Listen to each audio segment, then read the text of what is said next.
let them know their body parts, the safe touch, unsafe touch. Seismik Podcast. Hai, Assalamualaikum. Kembali lagi kita dalam Seismik Podcast. Kita sekarang dah pun episod yang keempat. Hari ni macam kita tahu, kita tak ada Pet Farhana. Sebab dia dah berhenti kerja lah. Siapa suruh dia berhenti kerja kan? Tapi tak apa. Kita tak ada Pet Farhana. Kita ada... Introduce sikit. Bagilah kita intro. Dia nak juga dia cakap dulu apa. Okay, kita ada Razali Zain, guys. Assalamualaikum semua. Assalamualaikum Zaidi. Waalaikumsalam warahmatullahi wabarakatuh. Sabar baik, Alhamdulillah. Macam show aku. Sudah sihat? Sehat, Alhamdulillah. Okay, Raz. Hari ni kita nak berbual tentang pendidikan seksual. Atau dikenali sebagai Sex Education. Dan hari ni kalau kita nak berbual tentang pendidikan seksual, kita tak boleh berbual berdua lah, Raz. Sebab kalau ikutkan kita punya pengalaman dan pengetahuan kita mungkin tidak sesuai untuk berbual. Sebab tajuk ni agak berat, Raz. Agak berat. Betul. Topik ni sangat berat. Sangat berat. Dia tak boleh nak berdua sahaja. Sebab tu kita hari ni ada siapa, Raz? Tetamu undangan yang macam lebih arif dan pakar lah untuk discuss pada topik ini. Kita ada Cik Farah Johari yang merupakan facilitator Cash dan Predator. Assalamualaikum Cik Farah. Waalaikumsalam. Sihat? Sihat, Alhamdulillah. Alhamdulillah, berseri Cik Farah. Terima kasih. Selain itu kita juga ada siapa? Kita ada Puan Farah juga. Puan Farah. Ini dia Puan Farah. Hai Puan Farah, apa khabar? Hai, khabar baik, Alhamdulillah. Okey, Puan Farah ni merupakan guru akademik. Maknanya hari ini kita bercakap pasal pendidikan seksual. Kita nak minta pandangan seorang guru dan juga seorang fasilitator yang NGO lah. Ada Puan Farah ini nak bercerita tentang pandangan ataupun kata sudut pandang dari seorang guru dan juga seorang ibu. Kalau kita tahu sejak kebelakangan ni pun ramai dah bercakap tentang topik sexual education ni, dan kita tahu juga kita punya YB Said sendiri lantang bersuara dalam social media mengatakan perlunya ada sexual education dalam mata pelajaran di sekolah.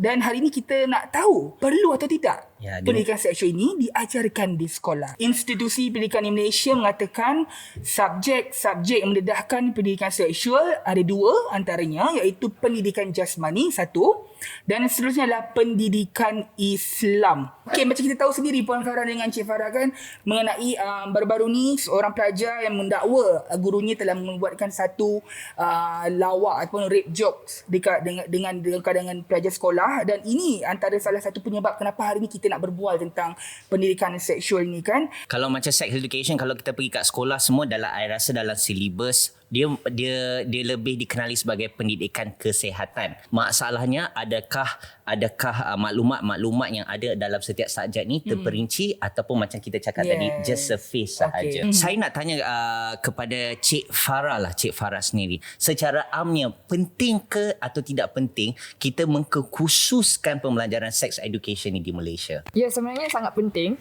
Sebab masyarakat perlu tahu sex education tu. Okay, I need to clear out that sex education is not only menggalakkan seks. That is the misconception in Malaysia. But then it's about your own, macam tadi, biology, tubuh badan, reproductive system, and then also the part where hubungan kita dengan orang lain. So it's the healthy relationship between you and another person, which is also known as boundaries. So that's why we always hear that there's a consent between one person and another. So and then lagi satu pun is also because that to raise awareness of regarding STI. Yes, sebab STD. Banyak lagi pelajar yang tak tahu yang STI ni macam there's no symptom. Perkara-perkara tu sebenarnya sangat penting jika guru sebenarnya menjelaskan lebih terperinci pasal tentang semua ni. Ya, sebenarnya kalau kita borak pasal sexual education ni, pendidikan seksual ni, kebanyakan kenapa ramai yang concern sebab ada perkataan seksual di situ, tetapi mereka lupa ada perkataan pendidikan di depan. Betul tak? Macam apa yang Cik Farah cakap tadi, betul, memang sangat penting. Secara amnya memang penting untuk setiap masyarakat, bukan hanya untuk kanak-kanak, bukan hanya untuk remaja sekolah. Untuk kita ni pun mungkin ada banyak benda yang kita belum khatam belajar lagi, betul? Tapi kita nak tanya Puan Farah lah, sebagai seorang ibu dan juga seorang guru. Dia ada dua tanggungjawab kat situ. Pandangan Puan sendiri tentang pendidikan seksual kepada anak-anak sekolah ni, adakah Puan sebagai seorang guru sendiri bersetuju perlu diajarkan di sekolah? Kalau tanya I personally, sebagai seorang guru and seorang ibu, I memang setuju untuk diajarkan di sekolah. Okay, why? Because all this while, kita sebagai parents, kita teach the kids secara informal. Betul. Okay, secara informal. So parents memang do it at home. You cannot talk to strangers. You like you said, ada mention pasal siblings. When they grow up, kalau abang tak boleh sleep dengan adik perempuan. Betul. Okay, we teach them informally at home. But looking at current situations, current cases yang involving sex, such as macam rape, okay, sexual harassment, okay, even words used in daily conversation. I personally think that maybe it is about time to teach sex secara formal in educational institutions. Maknanya kalau apa yang saya faham di sini adalah perlunya ada mata pelajaran sexual education itu sendiri. Okay, perlu ada mata pelajaran tu sendiri. Okay, kalau kata tak ada sekalipun, mungkin dia boleh diterapkan as one of the we have Coco every week. Okay, maybe once a month kita kena ada talk with them ke. But specifically about sex education lah, to me. Tapi kan Puan Farah, mungkinlah dari pengetahuan aku lah kan, macam when it come to sex education, kalau kita tengok dari negara-negara barat sendiri kan, diorang memang ada subjek tu, macam focus about everything about that relate to that part lah kan. Tapi pada pandangan Puan sendiri lah, sebagai seorang guru, macam Zaidi cakap, sebagai seorang guru dan sebagai seorang ibu juga, kenapa when it comes to sex education, kita cakap sex je dulu, kebanyakan parents akan rasa macam topik ni sangat tabu untuk discuss untuk kepada para pelajar, walaupun para pelajar sekolah menengah apa secondary pun. Kenapa ya Puan? I think it's natural lah kot. Okay, because we are humans kan. Kita ada rasa malu. So kita kena tengok juga kita punya apa panggil background. Because betul. kita living in Malaysia, we come from various religions, and I think in each religion pun dia ada stated yang it's not sort of a taboo lah nak talk about it. But penerimaan orang untuk openly discuss about it tu yang menjadi isu lah. Ya. Betul. Sebab kefahaman kita ni, kita orang Asia, maknanya kita lebih kepada mungkin tidak begitu terbuka seperti budaya kita agak berbeza lah. Pada umur berapa seharusnya kanak-kanak ni boleh mendapat orang kata pendidikan seksual tu? Seawal usia mereka tahu pasal sexual content. Sebab disebabkan internet, ramai kanak-kanak dah terdedah dengan sexual content di internet.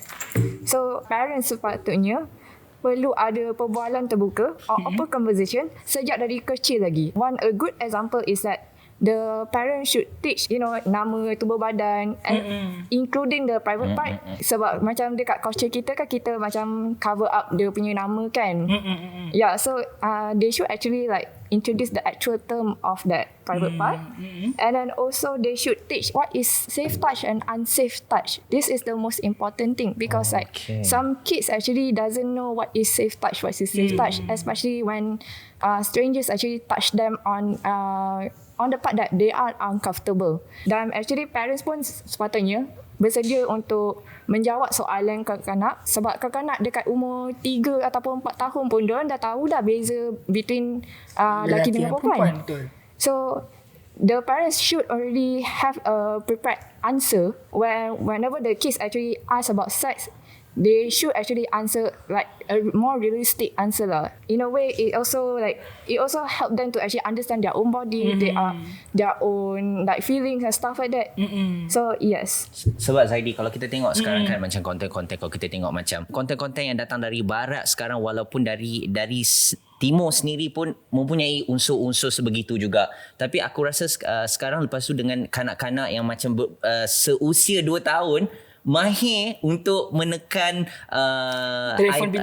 telefon pintar, iPad, semua komputer, dan diorang boleh buka YouTube dan diorang tahu nak search apa. Yes. Bagi pendapat Ras sendiri, rasa sekarang macam kalau yang siaran-siaran berbayar, portal-portal yang berbayar sekarang, dia mempunyai sistem yang kids control. Yes. Ya, so dari situ ibu bapa pun memainkan peranan lah juga. Sebab macam Puan Farah mempunyai 2 topi.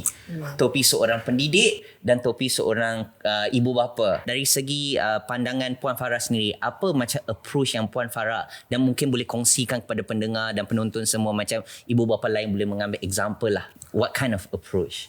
Okay, when we talk about approach, kaedah ni dia ada banyak. Okay. Bila betul-betul berlaku di rumah, macam Ras cakap tadi, dia takkan berlaku secara like that Gedebuk kan. lah. Gedebuk like that. No.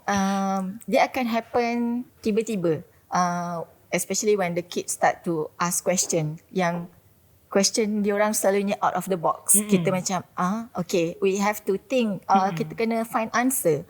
Mencari answer tu actually I sendiri masih mengkaji macam how to explain to them. But for example, kalau diorang tanya macam mana dia ada, how? Okay, so the way I answered it is, I still remember I explained to him. I cakap, okay, baby ni come from a woman, datang daripada perempuan.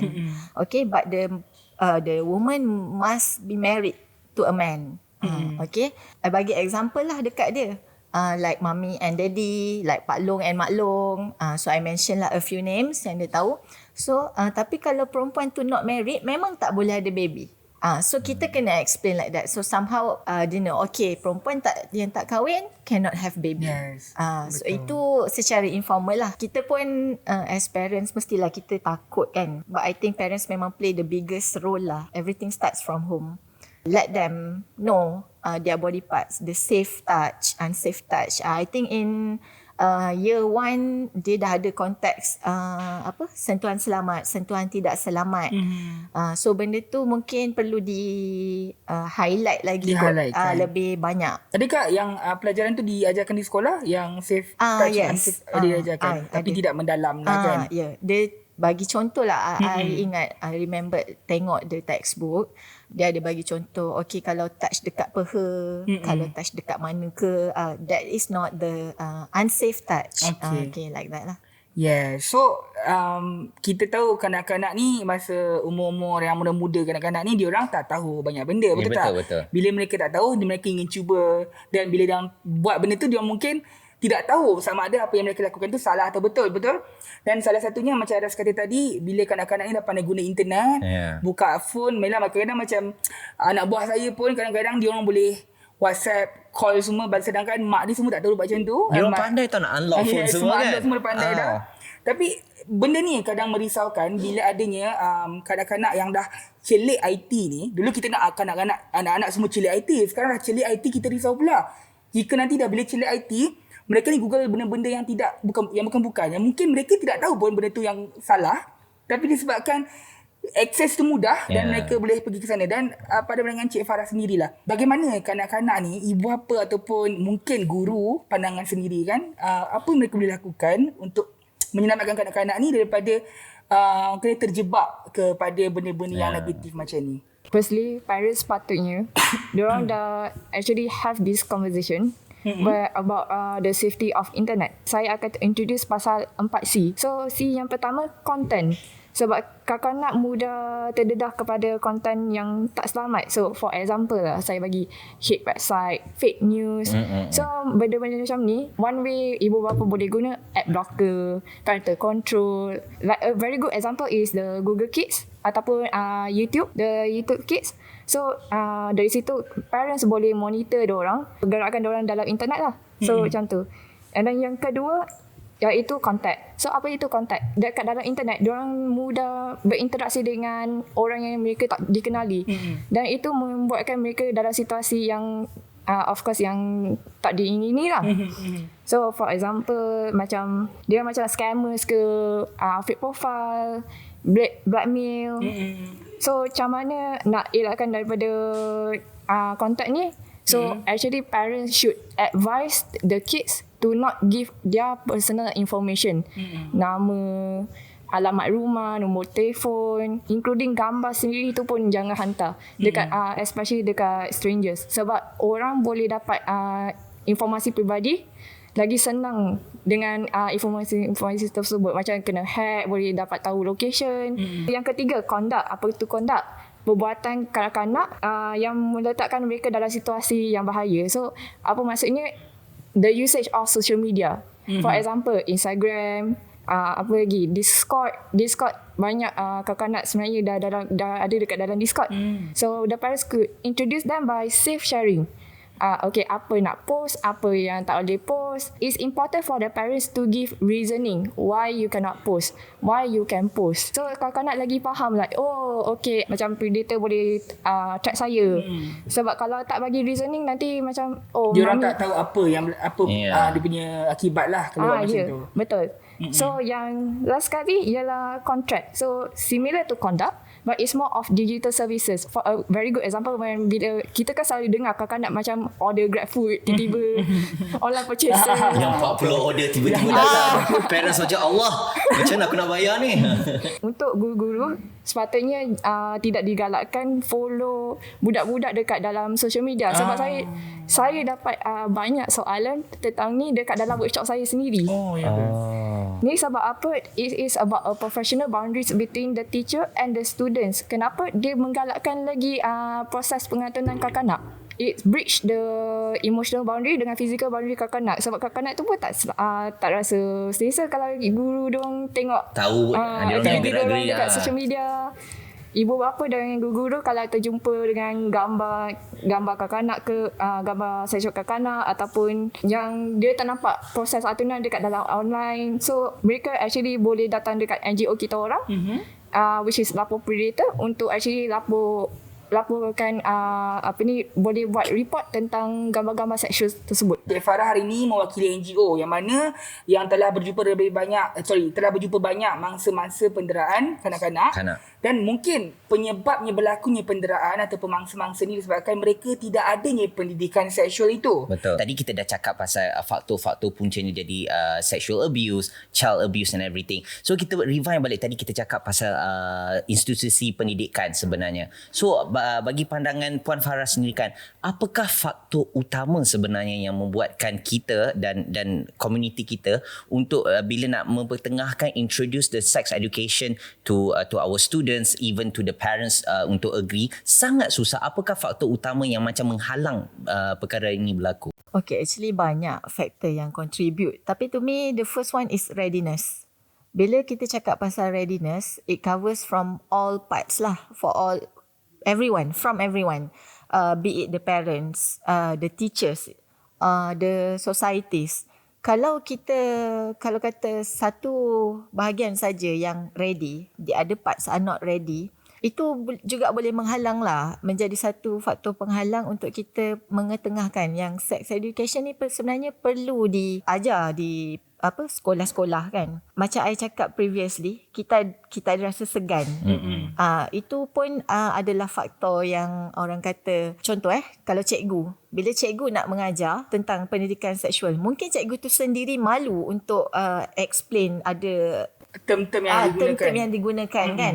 Mungkin dia pun rasa alamak nak cakap macam mana. So dia pun cover. Jadi benda tu maksudnya kita tak ready lagi. Kita tak fully ready. So benda tu kena, readiness tu is very important. Mungkin kalau kata daripada macam tadi cakap kan, dunia tanpa sempadan, dengan yang exposure yang terlampau luas macam tu and easy access to everything, another factor is because we are afraid.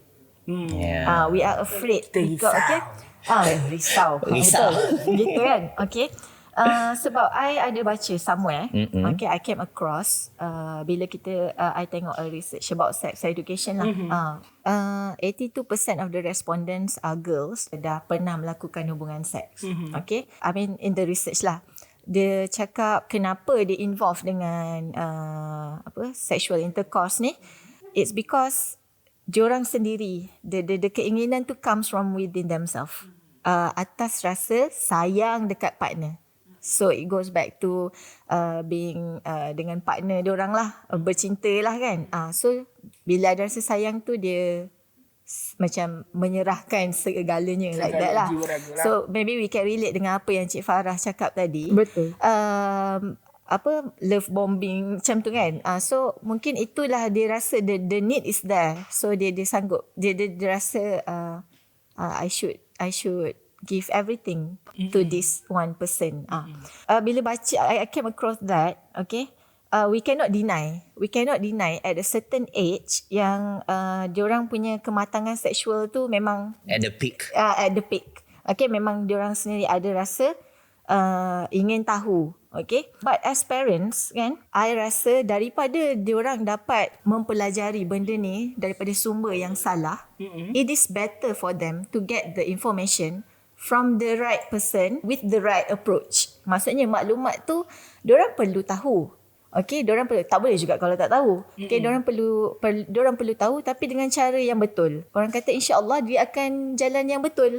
Dia tak akan salah guna dan lead to another problem lah. Tapi bila orang kata dengan adanya pendidikan seksual ni maknanya kita dapat halang untuk remaja ni ataupun nilah kan remaja ke orang dewasa ni untuk melakukan sexual intercourse sebab mereka akan tahu akibatnya bagaimana. Tapi ada juga yang memahami jika sexual education ni diajarkan, diberikan pendidikan khusus kepada pelajar, maknanya nanti pelajar-pelajar ni pula ada sifat ingin cuba pula. Yang tu macam mana? Kalau ikutkan macam dekat US dengan Singapore, they actually ikut comprehensive sex education. What is that? Dia akan beritahu jawapan yang realistik kepada kanak-kanak, apa kesan dengan risiko bila melakukan aktiviti seksual tu. So macam dekat Malaysia ni, what we call it as abstinent sex education, pendidikan berbatang. So macam selalu, okay, zaman saya masa saya form 4, form 5 macam tu, dekat dalam pendidikan Islam saya berbeza pula. Ustazah saya selalu kata, jangan buat ni, jangan buat tu, jangan buat ni, jangan buat tu. So lagi banyak jangan tu, lagi nak kita nak tahu tak? So sebab tu actually like encourage for macam teacher dekat Malaysia ni actually like give a more realistic to us so that we don't go over the internet dan cari maklumat semua ni pasal kita pula pergi buat. Betul. Sebab ramai ni bukan sahaja pendidikan seksual. Ada juga macam contohnya bila ada simptom-simptom, contoh sekarang COVID-19, bila kita ni overthinker punya orang, anxiety datang, kita akan Google simptom-simptom COVID-19. Aku ada simptom ni. Kan macam tu kan. So kita pun mungkin termakan dengan fakta-fakta Google yang belum tahu betul atau tidak. Buat teori sendiri. Sama juga dengan pendidikan seksual ni, bila kita baca benda yang tak tahu sumbernya betul tidak, dan itu menyebabkan pelajar-pelajar ni mungkin termakan dan mungkin terikut benda-benda yang diajarkan di Google, betul tak? Sebab tu aku macam very very interested dengan Puan Farah punya point tadi.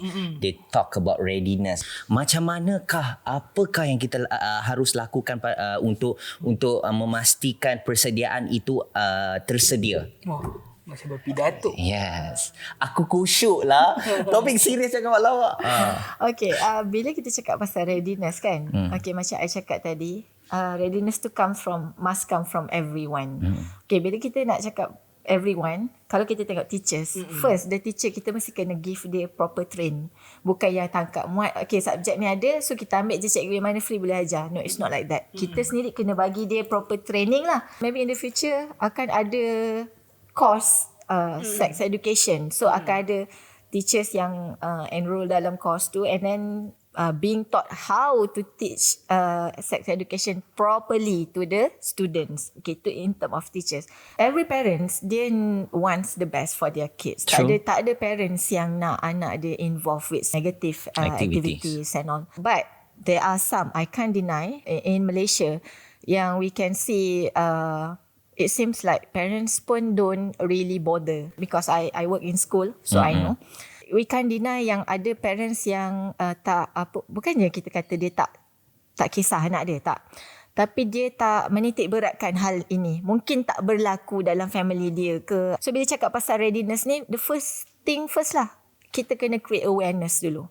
Okay, akan ada possibilities. Kalau tak berlaku dekat family dia, mungkin family jiran ke, family adik-beradik dia ke. We never know. Dari segi masyarakat pula, very subjective. Sedangkan vaksin pun ada orang yang boleh terima, ada orang yang tak boleh terima. So what more kalau kita cakap pasal sex education kan? So kalau kata society, like I said lah, kita everyone kena hand in hand. Okay, untuk create the awareness and then so that we will be ready yang kita akan ajar sex education to our students in school secara formal. Sebab itu patutnya adanya ilmu berkaitan pendidikan seksual itu pun ibu bapa juga perlu ada, betul tak? Betul. Dan kalau kita tengokkan mengikut Islam juga katanya pendidikan seksualiti mengikut peringkat umur anak-anak seharusnya umur 3 hingga 7 tahun. Pada peringkat ini anak-anak perlu diperkenalkan dengan anggota tubuh badan dan alat sulit. Anak-anak perlu tahu membezakan sentuhan selamat dan sentuhan tidak selamat yang dikatakan oleh dua panel kita tadi. Betul tu. Umur 7 ke 10 tahun ada usia tamyiz katanya di sini. Pada peringkat tamyiz. Pada peringkat ini anak-anak diajar adab meminta izin dan menjaga pandangan. Al-Quran telah memperincikan adab meminta izin dengan lebih jelas dalam surah An-Nur ayat 58 hingga 59. Bunyinya, wahai orang beriman, hendaklah hamba-hamba kamu dan orang yang belum balik daripada kalangan kamu meminta izin kepada kamu sebelum masuk ke tempat kamu dalam 3 masa, iaitu sebelum solat subuh dan ketika kamu buka pakaian kerana kepanasan tengah hari dan selepas solat isyak. Itulah 3 masa bagi kamu yang biasanya terdedah aurat kamu padanya. Maknanya Islam pun dah bercerita mengenai pendidikan seksual itu sendiri sebenarnya. Sebab pada umur yang 3 ke 10 tahun bagaimana, 7 ke 10 tahun bagaimana. Dan bila dah balik juga pun dikatakan sini pada usia ini ibu bapa haruslah mengasingkan tempat tidur anak-anak. Ini kita katakan tadi, pendidikan seksualiti bukan hanya berkaitan tentang orang kata alat sulit sahaja. Inilah kita perlu ketahui. Dikatakan di sini iaitu ibu bapa perlu mengasingkan tempat tidur anak-anak. Rasulullah SAW bersabda, perintahkan anak-anak kamu untuk menunaikan solat ketika mereka berusia 7 tahun dan pukullah mereka ketika mereka berusia 10 tahun dan pisahkan tempat tidur di antara mereka. Itulah yang dikatakan dalam ajaran agama Islam sendiri, menekankan mungkin nampaknya tidaklah begitu dalam. Kita tak rasa macam itu pendidikan seksual, tapi mengasingkan tidur, mengenal tubuh badan, itu dah pendidikan seksual. Ya, betul. Tapi kita nak tanya Cik Farah lah. Mungkin ini soalan terakhir untuk Cik Farah sendirilah. Sebab sebagai seorang kata facilitator, kan, macam mana sebenarnya Catch Them Predator ni membantu menedahkan kanak-kanak, terutama kanak-kanak yang dah teranaya ni, mengenai pendidikan seksual tu sendiri? Okay, so Catch and Predator workshop ni sebenarnya kita mengenalkan pasal cara nak elakkan diri daripada predator. Kalau diorang dalam situasi tu, macam mana pula nak laporkan diri dekat pihak berkuasa, NGO macam kita. Sebab kita dah sedia nak bantu diorang. Kita akan kenalkan konsep pasal antunan kanak-kanak. Macam saya ada cerita sikit tadi pasal the bombing, isolation. Saya ada sentuh dekat dalam workshop tu sendiri. Kami akan actually ajar diorang macam mana nak, apa itu internet safety, what's the goods, what's the bads, and then lepas tu nak buat apa kalau dah terdedah dengan internet ni. Okay, lepas tu macam mana nak laporkan diri pula. Contoh yang kita tahu, okay, boleh lapor dekat polis, dekat JKM, boleh lapor dekat hospital. Dekat Malaysia ni dah ada dah resources untuk kanak-kanak nak report dekat kita orang. Last but not least, kita juga akan actually macam dekat ibu bapa, kita pun sebenarnya bukan saja untuk kanak-kanak, tapi kita pun ada audience daripada adults, mana kita akan bagi tahu macam mana nak bagi support kepada kanak-kanak ni. So dengan cara percakapan, cara nak tulis report on behalf of the child itself. Inisiatif yang bagus lah. Kita katakan mungkin dengan adanya NGO yang sebegini, sedikit sebanyak bantu kanak-kanak ni untuk mendapatkan kata hak mereka lah. Kan? So at least ada the avenue for those yang who affected when it comes to this kind of thing, they can go to this place and lodge a report lah. Yes. Ada an organisation yang macam memberi payung kepada mereka untuk berteduh. Tapi bagaimana pula report tu diberikan? Sebab kalau kanak-kanak kan, macam mana diorang nak datang jumpa Cik Farah ni? Sebab kita orang lapor predator ni sebenarnya ialah automated chat box yang pertama dekat Malaysia. This is called online OXI, ataupun kita panggil online sexual exploitation and abuse. Kalau macam contoh kanak-kanak kan macam curious, diorang terambil gambar diorang sendiri, selfie semua. So lepas tu blackmail pula daripada orang lain.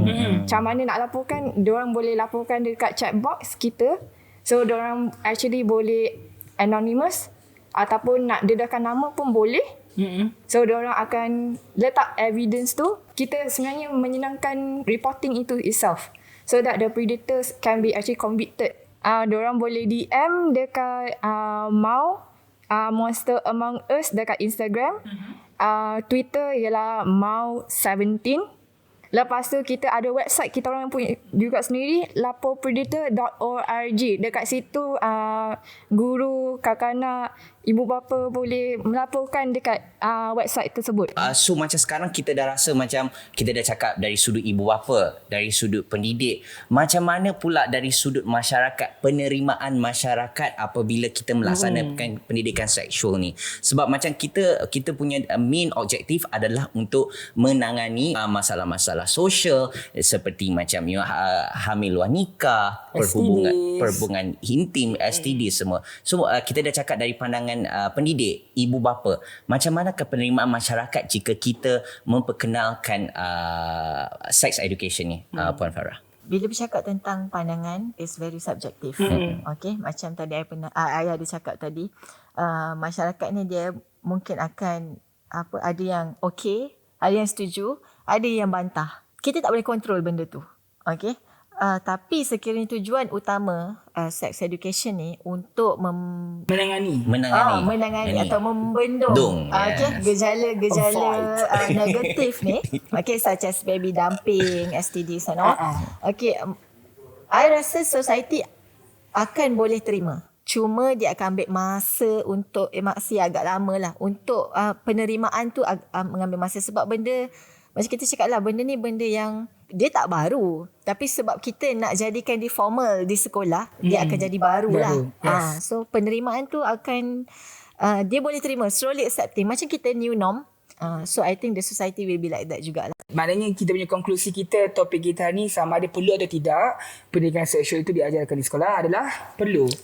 Tapi mungkin benda ini mengambil masa lah. Bukan kita borak hari ni, mungkin 2 minggu lagi dah start kan. Tak, sebenarnya memang berdasarkan dasar pendidikan kebangsaan juga. Banyak benda yang perlu difikirkan, banyak benda perlu diubah. Sebab satu lagi, mentaliti masyarakat kita, betul tak Ras? Betul. Mentaliti bukanlah kita kata mentaliti masyarakat kita mundur atau apa, tapi kita ni telah dibentuk dari dulu lagi, budaya, agama dan sebagainya. Harap-harap bila topik sex education diketengahkan lagi, ada pembaharuan, ada perjalanan dia. Macam titik permulaan maybe catch and predator, dan next time bila kita berbicara lagi mengenai sex education, ada pembaharuan di situ. Yes. Okay, kita nak ucapkan terima kasih kepada panel kita, Cik Farah dan juga Puan Farah, sebab hari ini sudi bersama kami untuk berbicara tentang sexual education, pendidikan seksual ni. Dan kita harap mungkin penonton luar sana tu yang masih mendengar macam radio yang masih mendengar, penonton luar sana yang masih mendengar hari ini janda tak masih mendengar kita orang ni, terima kasih ucapkan. Semoga apa input yang diberikan oleh panel kita tadi dapat sedikit sebanyak memberi ilmu, dan juga orang kata semua orang ada pandangan masing-masing, betul? Mungkin ada juga yang tidak bersetuju dengan apa yang kita katakan tadi. Terpulang, inilah diskusi, kita dah hanyalah discussion saja, dan itu sahaja untuk sesi podcast untuk kali ini. Kalau korang semua ada apa opinion tentang topik-topik, tentang apa subjek yang kita bicarakan tadi, boleh tinggalkan di ruang komen di bawah. Dan yang penting jangan lupa untuk suka hatilah nak like. Suka hatilah, dah penat cakap semua video cakap dah. Semua video dah cakap dah. Terpulang. Okay, sebelum itu Chef Okay, Cik Farah, sebelum kita orang nak cakap, okay. Chef Ras awak ni salah show episod dia excited. Salah show, bukan Chef Ras. Okay, itu sahaja untuk Sexy Podcast kali ni. Macam Ras kata tadi, jangan lupa untuk komen kat bawah apa topik yang kita nak berbual lepas ni. Mungkin topik yang ringan sikit ke atau macam mana, Ras? Tapi bukan pasal cinta lah. Bukan pasal cinta. Mungkin pasal cinta boleh ke Instagram Ras Zalize. Okay, jumpa lagi minggu depan. Assalamualaikum. Bye. Assalamualaikum.